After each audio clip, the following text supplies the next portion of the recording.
കൂടുകയും ഓക്സിജൻ സംവഹന ശേഷി കുറയുകയും ചെയ്യുന്ന രോഗമാണ് അരിവാൾ രോഗം. WHO അനുസരിച്ച് ഒമിക്രോൺ എന്നത് എന്താണ്? മുൻവർഷ ചോദ്യമാണ്. ഓപ്ഷൻ എ ആണ് ഉത്തരം. ഉയർന്ന അളവിലുള്ള മ്യൂട്ടേഷനുകളുള്ള വളരെ വ്യത്യസ്തമായ വേരിയന്റ്.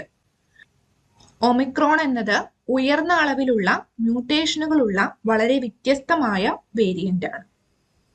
അടുത്ത ചോദ്യം, ചിക്കൻ പോക്സ് ഉണ്ടാക്കുന്നത്?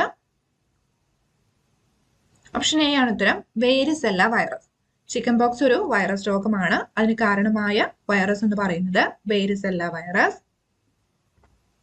താഴെ പറയുന്നവയിൽ ഏതാണ് ശരിയായി ചേരുംപടി ചേരാത്തത്? ശരിയായി ചേരുംപടി ചേരാത്തത് ഏത്? ഓപ്ഷൻ സി ആണ് 1 ഉം 3 ഉം മാത്രം. അതായത് 1 ഉം 3 ഉം തെറ്റായി